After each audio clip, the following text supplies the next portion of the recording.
नहमदुहु व नुसल्ली व नुसल्लिमु अला रसूलिल करीम अम्मा बाद फ़अऊज़ु बिल्लाहि मिनश्शैतानिर रजीम बिस्मिल्लाहिर्रहमानिर रहीम। सामईन मोहतरम, कितने औक़ात हैं ऐसे कि जिनमें नमाज नफिल पढ़ना मकरूह है। तो मैं अज़ीज़ान मोहतरम, आज हमारा दर्स इस मौजू पर होगा। याद रखिएगा, 12 औक़ात ऐसे हैं कि जिनमें नमाज नफिल वगैरह पढ़ना मकरूह है। नंबर 1, तुलुए फजर से तुलुए आफ्ताब तक कि इस दरमियान में सिवाय 2 रकात नमाज फजर की जो सुन्नतें हैं वो इनके अलावा कोई भी नमाज पढ़ना जायज़ नहीं है। सिर्फ 2 रकात नमाज सुन्नत फजर पढ़ी जा सकती हैं। नमाज फजर के बाद से तुलुए आफ्ताब तक अगरचे वक्त वसी बाकी है, अगरचे सुन्नत फजर फ़र्ज से पहले भी नहीं पढ़ी थी तो अब पढ़ना चाहता हो तो जायज़ नहीं। मिसाल के तौर पर 6 बजे नमाज फजर उसने अदा कर ली और 6:30 बजे जो है वो सूरज निकलने का वक्त है, अभी आधा घंटा आखिर में बचा हुआ है नमाज फजर के फ़र्ज अदा करने के बाद, तो इस आधे घंटे में कोई भी वो नमाज नफिल वगैरह जो है वो नहीं पढ़ सकता, इसकी इजाज़त नहीं है। इसी तरह फ़र्ज से पहले सुन्नत फजर शुरू करके फासिद कर दी थी और अब फ़र्ज के बाद उसकी कज़ा करना चाहता है तो ये भी जायज़ नहीं है, इसलिए कि इसमें बिल्कुल इजाज़त नहीं है नमाज़ पढ़ने की। अब जो वो फजर सुन्नत पहले जो रह गई थी वो अब पढ़ेगा तो उस वक्त पढ़ेगा जब आफ्ताब निकल आएगा। आफ्ताब के 20 मिनट वक्त मकरूह गुज़र जाएगा तो 20 मिनट गुज़रने के बाद जो है अब वो जाकर नमाज फजर की जो सुन्नतें उसने नहीं पढ़ी थी वो पढ़ेगा। नंबर 2, अपने मज़हब की जमात के लिए इकामत हुई तो इकामत से ख़त्म जमात तक नफिल और सुन्नत पढ़ना मकरूह तहरीमी है। अलबत्ता अगर नमाज फजर कायम हो चुकी और ये जानता है कि सुन्नत पढ़ने के बाद मैं जमात में शामिल हो जाऊंगा, अगरचे कादे में जाकर शामिल होऊंगा, तो अब इस पर लाजिम है कि वो फजर की जो सुन्नतें हैं वो पढ़ ले। इसके अलावा किसी जो है और दूसरी जो नमाज़ें हैं, ज़ोहर है और इशा वगैरह है या असर है, तो उन औक़ात में जो है वो सुन्नत वगैरह पढ़ने की फिर जो है वो इजाज़त नहीं है। नंबर 3, नमाज असर से आफ्ताब जर्द होने तक नफिल मना है। नफिल नमाज शुरू करके तोड़ दी थी, उसकी कज़ा भी इस वक्त में मना है और पढ़ ली तो नाकाफ़ी है, कज़ा उसके ज़िम्मा से साक़ित नहीं हुई। अज़ीज़ान मोहतरम, नमाज नफिल शुरू कर दी थी लेकिन उसको तोड़ दी तो अब उसकी कज़ा अगर इस वक्त में करना चाहता तो ये भी नहीं कर सकता।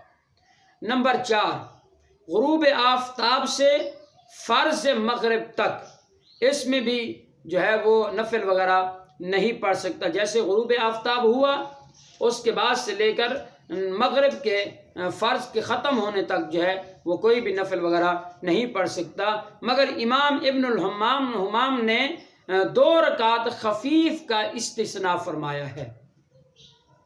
नंबर 5, फरमाया जिस वक्त इमाम अपनी जगह से खुतबा जुमा के लिए खड़ा हो उस वक्त से फ़र्द जुमा के ख़त्म होने तक कोई भी नमाज वगैरह नफिल वगैरह नहीं पढ़ सकता, यहाँ तक कि जुमा की सुन्नतें भी नहीं पढ़ सकता जब खुतबा शुरू हो जाए। नंबर 6, ऐन खुतबा के वक्त, अगरचे पहला खुतबा हो या दूसरा, जुमे का हो या ईदैन का या कुसूफ का या इस्तिस्का का या हज और निकाह का, फरमाया हर नमाज का हत्ता कि कज़ा नमाज पढ़ना भी जायज़ नहीं है, मगर साहिब तरतीब शख्स जो है उसके लिए खुतबे के दौरान भी जो है वो कज़ा नमाज पढ़ना जायज़ है, क्योंकि जो साहिब तरतीब होता है उसको अपनी नमाज पिछली पहले पढ़ना ज़रूरी होता है। मज़ीद इसकी वज़ाहत जो है वो इंशाअल्लाह अगले मसाइल में आएगी। जुमा की सुन्नतें शुरू की थी कि इमाम खुतबे के लिए अपनी जगह से उठा तो इसके ऊपर लाजिम है कि ये अपनी 4 सुन्नतें पूरी कर ले। इसी तरह नंबर 7, नमाज ईदैन से पहले नफिल पढ़ना मकरूह है, अगरचे वो घर में पढ़े या ईदगाह में पढ़े या मस्जिद में पढ़े, ये मकरूह है।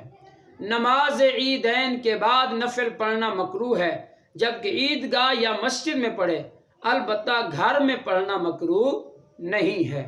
نمبر 9، عرفات میں جو ظہر اور عصر کو ملا کر پڑھتے ہیں ان کے درمیان میں اور بعد میں بھی نفل اور سنت کیا ہے؟ مکروہ ہے۔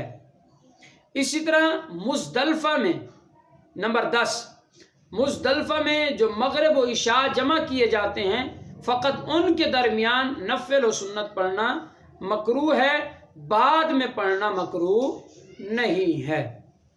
نمبر 11، فرض کا وقت تنگ ہو تو ہر نماز یہاں تک کہ سنت فجر اور ظہر بھی مکروہ ہیں۔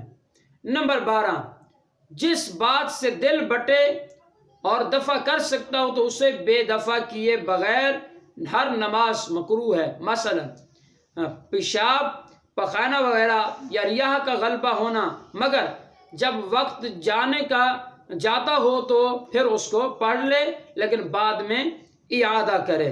یوں ہی کھانا وغیرہ سامنے آ گیا اور اس کی خواہش بھی ہو تو غرض کوئی بھی ایسا امر درپیش ہو جس سے دل پٹے گا اور خشوع میں فرق آئے گا، ان وقتوں میں نماز پڑھنا مکروہ ہے۔ سامعین محترم، فجر اور ظہر کے پورے وقت یعنی اول وقت سے لے کر آخر وقت تک بلا کراہت یہ دونوں وقت ہیں، اور یعنی یہ نمازیں اپنے وقت کے جس حصے میں بھی وہ پڑھنا چاہے گا وہ پڑھ سکتا ہے، اس میں کوئی بھی اس کا وقت مکروہ نہیں ہے۔ یعنی فجر کا وقت جب سے شروع ہوتا ہے ختم ہونے تک پورا وقت، اس طرح ظہر کا جب وقت شروع ہوتا ہے ختم ہونے تک پورا وقت جو ہے یہ پورا وقت اصلی ہوتا ہے، اس میں کوئی وقت مکروہ نہیں ہوتا۔ جب بھی نماز وہ پڑھے گا اس کی نماز کامل تصور کی جائے گی۔ اللہ تبارک و تعالیٰ کی بارگاہ سے دعا ہے کہ اللہ تبارک و تعالیٰ ہم سب کو قرآن و حدیث کے مطابق، احکام فقہیہ کے مطابق مسائل وغیرہ سیکھ کر اپنی عبادات کی حفاظت کرنے کی توفیق عطا فرمائے۔ آمین۔ وآخر دعوانا الحمدللہ رب العالمین۔